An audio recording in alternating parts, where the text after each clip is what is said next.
Corona से सब मिलकर लड़ेंगे और जीतेंगे, डीसी वाईएस पाटिल का विश्वास। जिला कलेक्टर वाईएस पाटिल, जिला पुलिस वरिष्ठ अधिकारी अनुपम अग्रवाल, सीईओ रेड्डी की जिम्मेदाराना प्रयास, कर्तव्य और निष्ठा से दिन रात अपने फर्ज से भी ऊपर उठकर बिना किसी समय की परवाह करते हुए सिर्फ एक ही उद्देश्य, बीजापुर जिले में भयानक वायरस प्रवेश न करें, जिससे पूरी दुनिया अब लड़ रही है। इन्हीं के मार्गदर्शन, आदेश और प्रयास से बीजापुर में अब तक कोई कोरोना का पॉजिटिव मामला सामने नहीं आया। इसके लिए सबके सहयोग पर खुशी का इजहार करते हुए इसी तरह सबका साथ रहा तो हम इस वायरस से लड़कर जीत सकते हैं, कहा डीसी वाईएस पाटिल। इन्होंने लोगों को घबराने की जरूरत नहीं, सीएम के फैसले पर कहा कि किसी एक समुदाय को निशाना बनाकर आपत्तिजनक प्रचार या हमला हरगिज बर्दाश्त नहीं किया जाएगा। किसी एक की गलती से पूरे समुदाय को बदनाम करना कानूनन अपराध है, इस पर कड़ी कार्रवाई होगी। शबे बारात के मौके पर मुसलमानों को संदेश देते हुए कहा कि इस पवित्र दिन को अपने घरों में गुजारकर जिला, राज्य, देश और दुनिया में इस वायरस के खत्म होने की दुआ करके सरकार और प्रशासन के आदेशों का पालन करके इस लड़ाई में अपना योगदान देने की विनती की। जिला कलेक्टर वाईएस पाटिल इन्होंने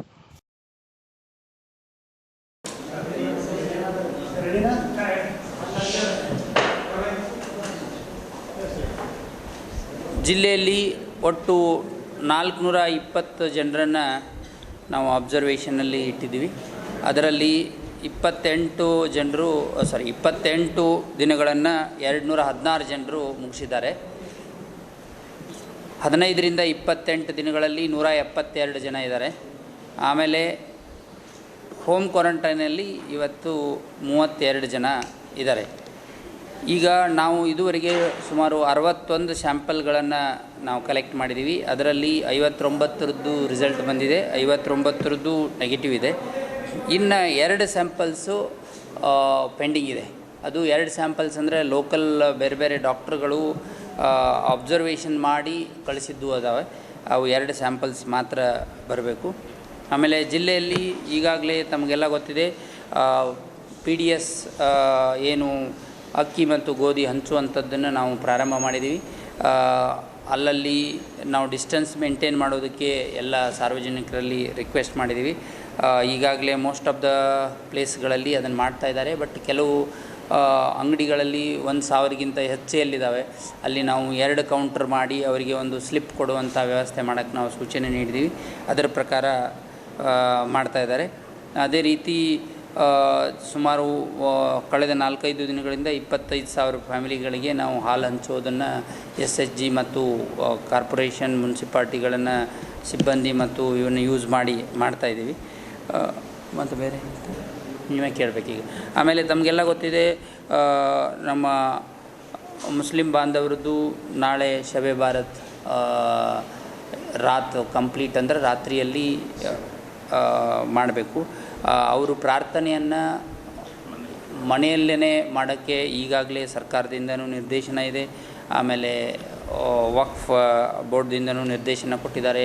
ಅವರು ಆ ಸಮಾಜದ ಮುಖಂಡರನ್ನು ಅವರಿಗೆ ರಿಕ್ವೆಸ್ಟ್ ಮಾಡಿದ್ದಾರೆ. ನಮ್ಮ ಜಿಲ್ಲೆಯ ಎಲ್ಲ ಜನತೆಯಲ್ಲಿ ಮುಸ್ಲಿಂ ಬಾಂಧವರಲ್ಲಿ ನಾನು ಇಷ್ಟೇ ಅವರನ್ನು ಪ್ರಾರ್ಥಿಸಿಕೊಳ್ಳೋದು, ಇದುವರೆಗೆ ತಮ್ಮ ಸಹಕಾರದಿಂದ ನಮ್ಮ ಜಿಲ್ಲೆಯಲ್ಲಿ ಯಾವುದೇ ಅಹಿತಕರ ಘಟನೆಗಳಾಗಲಿ ಅಥವಾ ಪಾಸಿಟಿವ್ ಕೇಸ್ಗಳು ಬರದೇ ಇರೋದಕ್ಕೂ ತಮ್ಮ ಸಹಕಾರ ಭಾಳಷ್ಟು ಕಾರಣ ಆಗಿದೆ.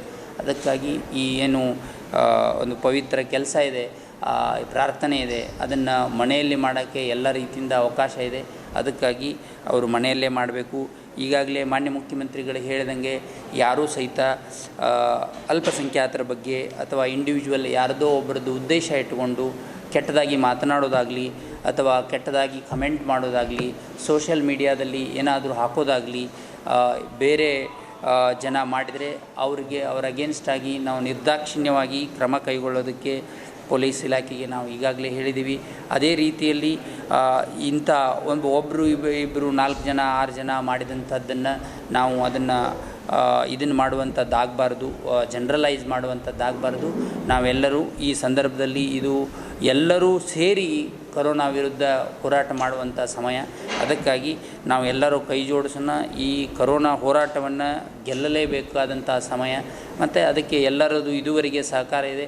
ಇನ್ನು ಮುಂದಿನ ದಿನಗಳಲ್ಲೂ ಸಹಿತ ಈ ಸೋಷಲ್ ಡಿಸ್ಟೆನ್ಸಿಂಗ್ ಏನಂತ ನಾವು ಹೇಳ್ತಾ ಇದ್ದೀವಿ, ಅಂತರ ಕಾಯ್ಕೊಳ್ಳೋದು ತಾವೆಲ್ಲರೂ ಮಾಡಬೇಕು. ನಾವು ಎಲ್ಲೆಲ್ಲಿ ಪೊಲೀಸ್ ಹಾಕಿದ್ದೀನಿ ಅಲ್ಲಿ ಮಾತ್ರ ಅಂತರ ಕಾಯ್ಕೊಂಡು, ಮತ್ತು ಬೇರೆ ಸಣ್ಣ ಮಕ್ಕಳಿರ್ತವೆ ಊರಲ್ಲಿ, ಹಳ್ಳಿಗಳಲ್ಲಿ ಆಗ್ಬೋದು ಅಥವಾ ನಗರಗಳಲ್ಲಾಗ್ಬೋದು, ಅಲ್ಲಿಯೂ ಸಹಿತ ಸೋಷಲ್ ಡಿಸ್ಟೆನ್ಸಿಂಗ್ ಕಾಯ್ಕೊಳ್ಳೋದಕ್ಕೆ ಏನೇನು ಕ್ರಮ ಬೇಕು ಅದನ್ನೆಲ್ಲ ತಾವು ಸ್ವತಃ ತಮ್ಮಷ್ಟಕ್ಕೆ ತಾವ ನಾಗರಿಕರು ಈಗಾಗಲೇ ಸಾಕಷ್ಟು ಪ್ರಚಾರ ಮಾಧ್ಯಮಗಳಿಂದ ಸರ್ಕಾರದಿಂದ ಸಿಕ್ಕಿದೆ. ಅದರದ್ದು ಲಾಭ ಪಡ್ಕೊಂಡು ಎಲ್ಲರೂ ಸೋಷಿಯಲ್ ಡಿಸ್ಟೆನ್ಸಿಂಗ್ ಮೇಂಟೈನ್ ಮಾಡೋದ್ರಿಂದ ನಮ್ಮ ಜಿಲ್ಲೆಗೂ ಒಳ್ಳೆಯದಾಗ್ತದೆ, ದೇಶಕ್ಕೂ ಒಳ್ಳೆಯದಾಗ್ತದೆ ಅಂತ ನಾನು ಹೇಳೋಕ್ಕೆ ಇಚ್ಛಪಡ್ತೀನಿ.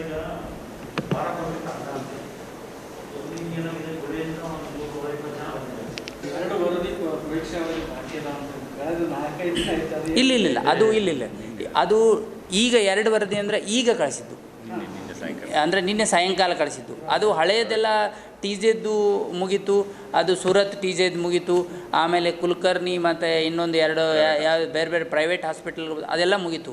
ಈಗ ರೀಸೆಂಟ್ ಪ್ರೈವೇಟ್ ಹಾಸ್ಪಿಟಲ್ದವರು ಅಬ್ಸರ್ವ್ ಮಾಡಿದ್ದಾರೆ ನಿನ್ನೆ ಸಾಯಂಕಾಲ. ದೇ ರಿಕ್ವೆಸ್ಟೆಡ್, ಅವ್ರಿಗೆ ಬ್ರೆತ್ಲೆಸ್ನೆಸ್ ಇದೆ ಮತ್ತು ಇದಿದೆ ಅಂತ ಹೇಳಿ, ಅದಕ್ಕಾಗಿ ಅವ್ರದ್ದು 2 ಕಳಿಸಿದ್ದೀವಿ. ಅವು ಎಲ್ಲ ನೆಗೆಟಿವ್.